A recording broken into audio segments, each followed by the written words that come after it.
Ventricular septal defect आम भाषा में लोग इसको दिल का छेद कहते हैं। तो ये एक थोड़ा ब्रॉड टर्म है।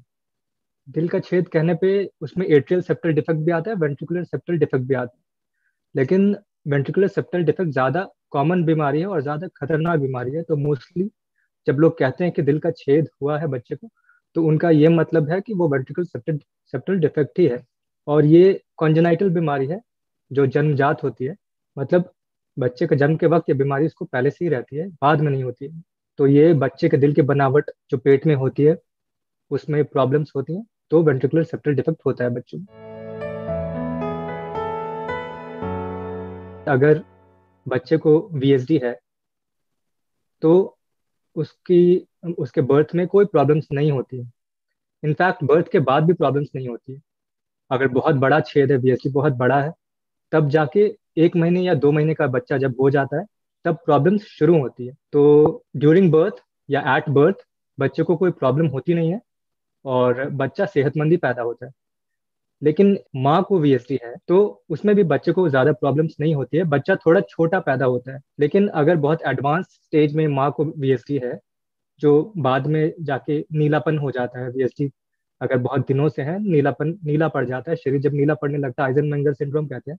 अगर माँ को आइजनमेंगर सिंड्रोम हो गया है तब बच्चे को बहुत खतरा होता है और माँ के लाइफ को भी खतरा होता है।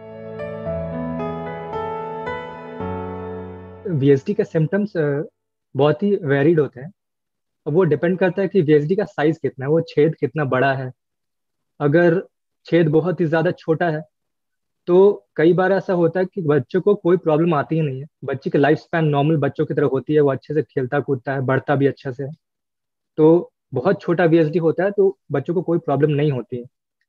कभी कभी वो पता चल जाता है, कभी डॉक्टर ने ऑस्कल्टेट कर लिया, स्टेथोस्कोप से लगा के देख लिया तो मरमर सुनाई दे दिया, तो उन्हें पता चल जाता है कि वीएसडी है। लेकिन अगर वो बहुत ही छोटा है तो कोई दिक्कत नहीं आती। लेकिन अगर साइज वीएसडी का बहुत ज्यादा बड़ा है तब बच्चे को दिक्कतें आनी शुरू होती हैं। लगभग 1 से 2 महीना का बच्चा जब हो जाता है तब दिक्कतें ये आती हैं कि बच्चे की धड़कन बहुत तेज रहती है, बच्चे की सांस बहुत तेज चलती है और पसलियां चलने लगती हैं। बच्चा दूध पीते पीते थक जाता है, बच्चा दूध पिएगा फिर वो दूध छोड़ देगा, फिर वो पिएगा, और कभी कभी इतना थक जाता है कि वो दूध आधा पी के ही सो जाता है। बच्चे को बहुत पसीना चलता है, जब वो दूध पी रहा होता है तो माथे पे पसीना बहुत आते हैं। और बच्चे की ग्रोथ ठीक से नहीं हो रही होती है। बच्चा जितना दूध पीता है उतना उसके शरीर में लगता नहीं है, जो नॉर्मल ग्रोथ होती है नॉर्मल चिल्ड्रन की, उतनी बच्चे की वजन नहीं बढ़ती। तो ये सारे सिम्टम्स के साथ बच्चे प्रेजेंट करते हैं। एक और सिम्टम बहुत इंपॉर्टेंट है जो मैं कहना चाहूंगा कि निमोनिया के साथ बच्चे प्रेजेंट करते हैं। तो शुरू में तो लगता है कि ये नॉर्मल सा निमोनिया है, लेकिन बाद में कई बार ऐसे जांच पे पता चलता है कि वो निमोनिया वीएसडी की वजह से हुआ है। अभी तक हमें एग्जैक्टली कॉज वीएसडी का पता नहीं चला है, तो हम किसी एक चीज पे पॉइंट आउट करके नहीं कह सकते हैं कि इस वजह से वीएसडी हुआ है। ये एक मल्टी फैक्टोरियल बीमारी है जिसमें जेनेटिक कंपोनेंट भी होते हैं, एनवायरमेंटल कंपोनेंट भी होते हैं। तो बहुत सारे ऐसे सिंड्रोम्स हैं जिसमें वीएसडी पाया जाता है, जैसे Down syndrome, Edward syndrome, Patau syndrome, Holt Oram syndrome. ये सारे सिंड्रोम्स में वीएसडी पाया जाता है। बहुत सारी ऐसी एनवायरमेंटल चीजें भी हैं जैसे वीएसडी हमें मिलता है। जैसे अगर माँ को डायबिटिक माँ अगर डायबिटिक है, डायबिटीज की बीमारी है उनको, तो बच्चे में वीएसडी होने की प्रोबेबिलिटी बढ़ जाती है। या कुछ ऐसी दवाइयाँ हैं जो अगर प्रेगनेंसी में माँ खा रही हूँ तो उस वजह से भी हार्ट डिफेक्ट्स होने की प्रोबेबिलिटी बढ़ जाती है।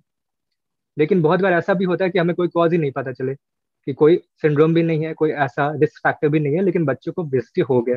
तो एग्जैक्टली जो कॉज है वो हमें भी अभी तक पता नहीं है।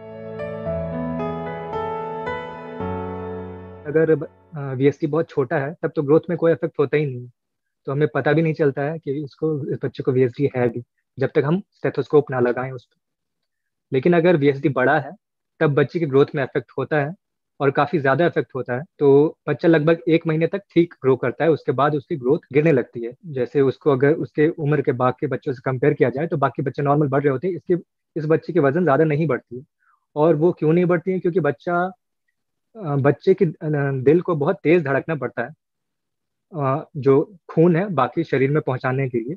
तो धड़कन इतनी तेज हो जाती है कि जितनी भी कैलोरीज हम उसको खिलाते हैं, जो हार्ट है वही यूज कर लेता है। तो शरीर में ग्रो करने के लिए कैलोरीज नहीं बचते, तो हमें इन सब बच्चों को बहुत हाई डेंस फूड देना पड़ता है, बहुत ज्यादा कैलोरी डेंस फूड देना पड़ता है इनकी ग्रोथ के लिए।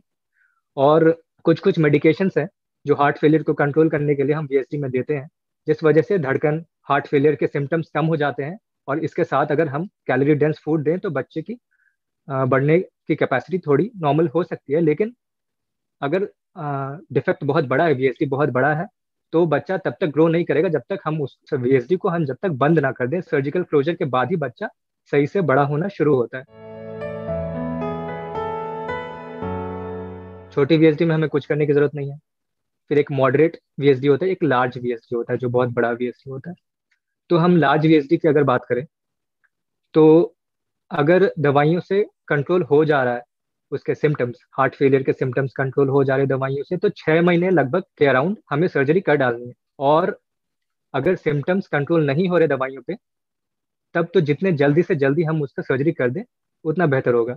तो 2-3 महीनों में भी सर्जरी होती है, और सर्जरी का रिस्क बहुत ही कम है। अच्छे सेंटर पर कराएं तो उसके सक्सेस रेट्स बहुत ही हाई हैं। सर्जरी के बाद बच्चा बिल्कुल ही ठीक हो जाता है, सिम्टम्स कम हो जाते हैं, बच्चे का ग्रोथ अच्छा हो जाता है। तो सर्जरी कराने से बहुत ही ज़्यादा फायदे हैं, बहुत नुकसान नहीं है। ये वीएसडी में एक्चुअली में जो खून है लेफ्ट वेंट्रिकल से राइट वेंट्रिकुलर की तरफ जाता है, लेकिन इस वजह से जो हमारे बच्चे के फेफड़ों में खून ज़रूरत से ज़्यादा चला जाता है। तो उसके बाद अगर हम उसको सही वक्त पे सर्जरी ना किया जाए, उस बच्चे को पल्मोनरी हाइपरटेंशन की बीमारी भी डेवलप हो जाती है, जिस वजह से बच्चा नीला पड़ने लगता है। ऐसे वक्त पे सर्जरी करनी है ताकि उस बच्चे को वो पल्मोनरी हाइपरटेंशन डेवलप ना हुआ हो, उससे पहले हमें सर्जरी कर डालनी है। क्योंकि एक बार अगर पल्मोनरी हाइपरटेंशन बच्चे को डेवलप हो गया, इस बीमारी को आइजनमेंगर सिंड्रोम कहते हैं, अगर आइजनमेंगर सिंड्रोम डेवलप हो गया तब हम उस बच्चे पे सर्जरी कर ही नहीं सकते। क्योंकि उस वक्त अगर हम सर्जरी कर दिए, बच्चे को और ज्यादा नुकसान है और मोर्टालिटी बहुत ज्यादा बढ़ जाती है। तो अगर बहुत बड़ा वीएसडी है तो 6 से 9 महीने के बीच हमें सर्जरी कर कर देना चाहिए। और बहुत ज्यादा सिम्टम्स आ रहे हैं, निमोनिया बहुत बार हो गया है, तो 6 महीने से पहले भी सर्जरी किया जा सकता है। इलाज तो सर्जरी है, लेकिन उससे पहले हम कुछ दवाइयाँ चलाते हैं। दवाइयाँ इसलिए चलाते हैं ताकि बच्चे की थोड़ी वजन बढ़ जाए, ताकि वो सर्जरी को टॉलरेट कर जाए। तो कुछ दवाइयाँ हैं 2-3, उसके साथ हाई डेंस फूड देते हैं, कैलोरीज बहुत कैलोरी डेंस फूड देते हैं, ताकि बच्चे की ग्रोथ थोड़ी हो जाए, ताकि वो सर्जरी के ट्रॉमा को थोड़ा झेल सके और सर्जरी से इजिली वो सक्सेसफुली निकल आए। इसलिए हम थोड़ा मेडिकल मैनेजमेंट और न्यूट्रिशनल मैनेजमेंट भी करते हैं सर्जरी से पहले। लेकिन अल्टीमेटली इसका डेफिनेटिव जो ट्रीटमेंट है वो सर्जरी ही है। सर्जरी करने के बाद ही बच्चा पूरी तरीके से ठीक होगा। मैंने अपने एक्सपीरियंस में भी देखा है, कई बार बड़े वीएसडी में बच्चे को निमोनिया बहुत बार होता रहता है। कई बार बच्चे निमोनिया से ही जान गंवा देते हैं। और अगर टाइम पे सर्जरी ना किया जाए और अगर आइजनमंगर सिंड्रोम डेवलप हो जाए, तब तो आइजनमंगर सिंड्रोम की मोर्टालिटी बहुत ही हाई है। तो बिना सर्जरी के लार्ज वीएसडी का बच्चा तो बचाना बहुत ही मुश्किल है। और अगर मॉडरेट वीएसडी का बच्चा है जो स्मॉल और लार्ज के बीच में है, तो उसमें कई सालों तक हम लोग दवाइयों से कंट्रोल कर सकते हैं। अगर मॉडरेट वीएसडी है तो सर्जरी उसकी कभी 2 से 5 साल के बीच में होती है। बहुत ज़्यादा अगर निमोनिया हो रहा है तो 1 से 2 साल के बीच में भी होती है। तो अगर मॉडरेट वीएसडी है तो कुछ सालों तक हम दवाइयों से कंट्रोल कर सकते हैं, लेकिन अल्टीमेटली उनकी भी सर्जरी करनी ही पड़ेगी। और अगर वीएसडी छोटा है तो अब हम हमें उसमें दवाइयाँ भी नहीं चलानी पड़ती हैं, वो बच्चे नॉर्मल ग्रोथ करते हैं और उनका लाइफ स्पैन नॉर्मल होता है। जब भी प्रेगनेंसी हो तो जो एंटीनेटल चेकअप्स होते हैं उस पे ज़रूर जाएं। 4 बार अल्ट्रासाउंड्स होते हैं प्रेग्नेंट वुमन के, तो वो ज़रूर कराएं। जो 18 से 20 हफ्तों वाली जो अल्ट्रासाउंड होती है उसमें सारी दिल की बीमारियां पकड़ में आ जाती है। तो आपको पता चल जाएगा कि बच्चे को अगर कोई दिल की बीमारी है, एक कंजेनिटल हार्ट डिफेक्ट है, तो वो 18 से 20 वाले अल्ट्रासाउंड स्कैन में पता चल जाएगा। तो उस हिसाब से आप ये प्लान कर सकते हैं कि डिलीवरी कहाँ करानी है। अगर कोई बड़ी बीमारी है तो कोई बड़े सेंटर में आप उस माँ का डिलीवरी कराएं, ताकि अगर बच्चे में कोई प्रॉब्लम हो तो वहाँ पे मैनेज हो जाए बच्चे।